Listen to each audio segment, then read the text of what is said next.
আরে ভাই আমার বয়স 24 বছর।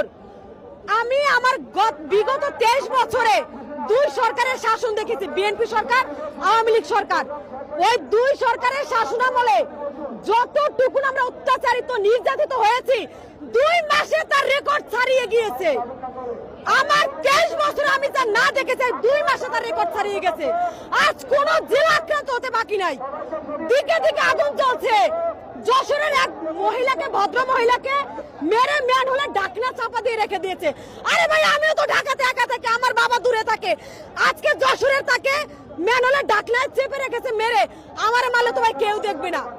তো প্রধান উপদেষ্টা, আপনি এরকম কত মা বোনে ম্যানহোলে ঢাকনা দেওয়া দেখলে বা নির্যাতিত হলে তারপরে আপনি আর দফা দাবি পূরণ করবেন? আর কত চান আমরা নির্যাতিত হব?